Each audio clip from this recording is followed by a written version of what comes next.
Bonsoir, madame, mademoiselle, messieurs. Bonsoir, cher peuple africain, cher peuple sahélien et cher peuple malien.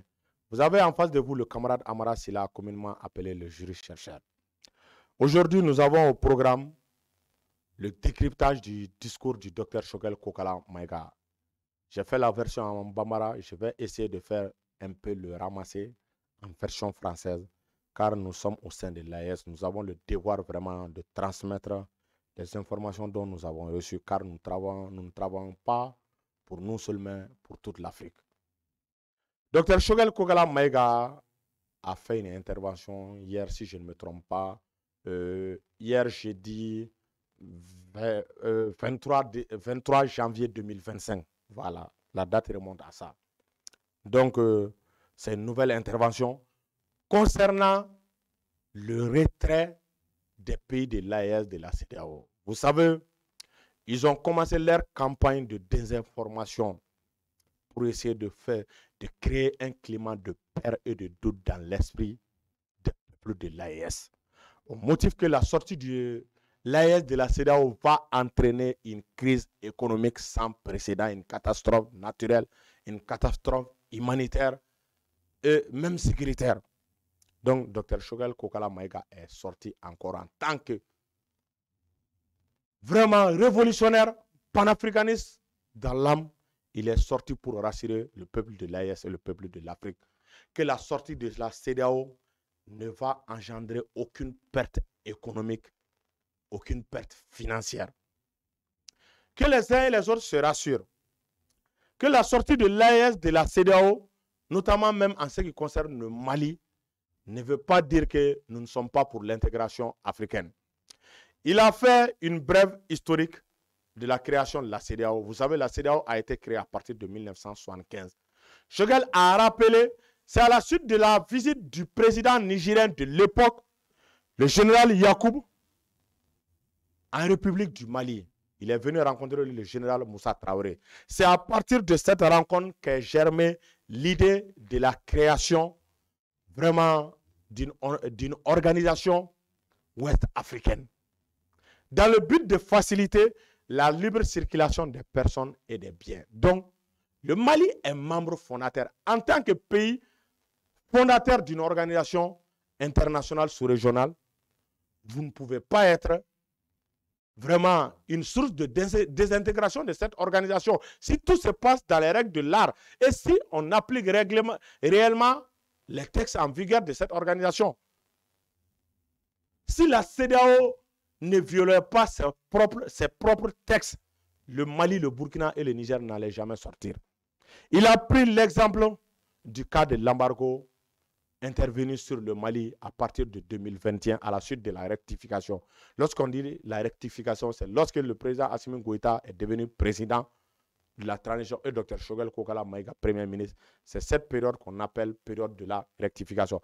À cette époque, vous savez, la CEDEAO a décidé de nous imposer son embargo. Vous allez consulter les textes de la CEDEAO, vous ne trouverez nulle part un embargo financier. Pourquoi cet embargo est intervenu? C'est à la suite des instructions données par Emmanuel Macron. Le jour où le président Assimi Goïta et Choguel sont venus au pouvoir, Emmanuel Macron a dit publiquement à la télé qu'il va appeler le président en exercice de la CEDEAO. Si je ne me trompe pas, ça devrait être Alassane à l'époque, de prendre des sanctions sur nous. Effectivement, c'est ce qui s'est passé le lendemain. Est-ce qu'on peut rester dans ce genre d'organisation? Au départ, au temps de Moussa Traoré, l'organisation se voulait être un espace de libre-échange, un espace de cohésion, un espace d'intégration africaine et un espace de souveraineté où les Européens, les Occidentaux n'auront pas à nous dicter leur conduite. Mais tel n'a plus été le cas à partir de 2021. C'est la France qui a demandé à ce qu'on nous impose une sanction. Et cette sanction était injuste et inhumaine. La CEDEAO a demandé à l'UEMOA aussi de nous sanctionner. Donc c'était une double sanction. Alors que si vous regardez, consultez le traité de l'UEMOA, L'UEMOA n'a pas la possibilité de geler les avoirs d'un pays, quel que soit le motif. Et l'UEMOA ne doit pas tenir une réunion conjointe avec la CEDEAO pour sanctionner un pays membre. Ce n'était pas dans les textes de la CEDEAO. C'est pour cela que le Mali a attaqué la décision de l'UEMOA et elle a eu gain de cause. Les juges de l'UEMOA ont décidé de lever les sanctions imposées par les chefs d'État de l'UEMOA. Ils ont refusé. Imaginez, cela veut dire qu'il y a eu de la manipulation. Cela veut dire qu'il y a eu vraiment un non-respect des engagements, un non-respect des textes, que ce soit de l'UEMOA et de la CEDEAO. Donc, vraiment, en de telles situations, il nous était très difficile de rester dans une telle organisation. Donc, c'est pour cela que nous avons décidé de sortir de cette organisation. Il a pris l'exemple du Niger. Ça, c'était un cas extraordinaire.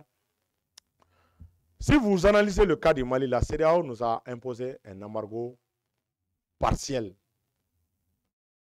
pratiquement sur le plan financier. Mais sur le cas du Niger, c'était un embargo total. On a fait l'embargo même sur les médicaments. Imaginez une organisation qui impose l'embargo à un État membre. Et cet embargo concerne même les médicaments. Cela veut dire que cette organisation souhaite vraiment qu'il y ait eu beaucoup de morts d'hommes dans ce pays membre-là. C'est pour cela que la maladie a fait beaucoup de ravages au Niger à cette époque. Donc, l'organisation CEDEAO n'est pas capable de protéger ses propres membres.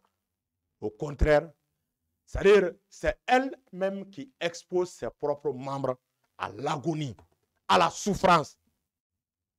Donc, si une organisation est téléguidée de l'extérieur, cette décision émane de l'extérieur, cela veut dire que cette organisation a complètement perdu sa raison d'être, son existence, son essence. Raison pour laquelle les chefs d'État de l'AES ont décidé de se retirer de la CEDEAO. Donc, qu'on n'instaure pas un climat de peur, un climat de doute ou un climat d'incertitude. L'AES va sortir de la CEDEAO sans un véritable dommage. Vous savez, la CEDEAO finance, et vous savez, le budget de la CEDEAO s'élève à hauteur de 400, imaginez 400 milliards de francs CFA. Le budget du Mali avoisine les 3000 milliards, ainsi que le Mali et le Burkina. Donc, imaginez, le budget de la CEDEAO ne dépasse même pas le budget d'un État membre de la CEDEAO. Imaginez avec un budget de 400 milliards et qu'on fasse la soustraction des salaires des fonctionnaires de la CEDEAO et qu'on fasse la soustraction, est-ce que vous voyez, du paiement du loyer des locales de la CEDEAO.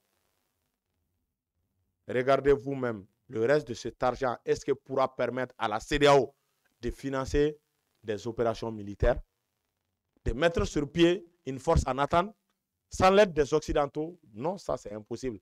Choguel a dit que la CEDEAO est financée par l'Union européenne à hauteur de 400 millions d'euros. Donc, une organisation qui ne peut même pas elle-même s'autofinancer. Doit-on rester dans cette organisation? Serons-nous maîtres de nos propres décisions étant dans cette organisation? La CEDEAO a eu l'habitude de tenir des réunions en France, à l'ONU. Est-ce que ces pays-là se trouvent dans l'espace géographique de la CEDEAO? Pour cela, Choguel nous demande de ne pas avoir peur de la sortie de l'AES de la CEDEAO. Nous n'aurons pas faim. Nous n'allons pas vers le déclin. Au contraire, une sortie de la CEDEAO va favoriser la croissance économique même de l'AES. Nous serons maîtres de nos propres décisions. Nos décisions ne seront pas influencées par l'extérieur. Même si vous prenez le mécanisme de solidarité au sein de l'AES, vous allez voir que le mécanisme de solidarité dans l'espace AES est plus dynamique que celui de la CEDEAO. Le Niger a su récemment que le Mali est confronté à un problème d'électricité. Pour faute de carburant, le Niger nous a fourni 1 million de litres de carburant. Quel pays de la CEDEAO a eu à faire un tel exemple? Je vous pose la question. Quel pays de la CEDEAO a eu à faire un tel exemple? Même si ce n'est pas le Mali. Donc, vous allez voir aucun pays de la CEDEAO reproduire un tel exemple. Donc, le mécanisme de solidarité est en panne au niveau de la CEDEAO et ça marche pour l'AES. Vous voyez, lorsqu'ils ont, Dr Choguel Kokala Maïga a dit, lorsqu'ils ont décidé d'intervenir contre le Niger, vous savez, le G5 Sahel avait besoin d'un financement de 400 millions de dollars. La CEDEAO n'est pas parvenue à mobiliser 400 millions de dollars auprès des partenaires, notamment les pays de l'OTAN. Mais lorsqu'il s'agissait d'intervenir contre le Niger pour déloger le président, le général Abdraman Tiani, vous savez, en espace de 2 semaines, les Européens ont mobilisé 1 milliard de dollars. Vous voyez le 2 poids 2 mesures, vous voyez le double G des pays occidentaux. Bon, la CEDEAO est téléguidée par ces pays occidentaux. Doit-on rester dans cette organisation? C'est pour cela qu'il faut refuser d'avoir peur. Parce que vous savez qu'ils ont leurs propres médias et ils divulguent de fausses informations pour dire à chaque fois que nos économies sont en terre, mais pourtant on résiste. Pourtant, le pays ne s'effondre pas. Donc ça veut dire que nous sommes habitués à ce genre de rhétorique qu'ils changent de disque. Donc dire que si on quitte la CEDEAO, vraiment c'est le chaos total économiquement et sur le plan humanitaire et sécuritaire. Ça c'est faux. Ça c'était le ramassé à peu près de ce que Dr Choguel Kokala Maïga a dit par rapport à la sortie de l'AES de la CEDEAO. C'est pour cela que nous jurons fidélité vraiment à ce monsieur, ce grand panafricaniste, ce grand visionnaire.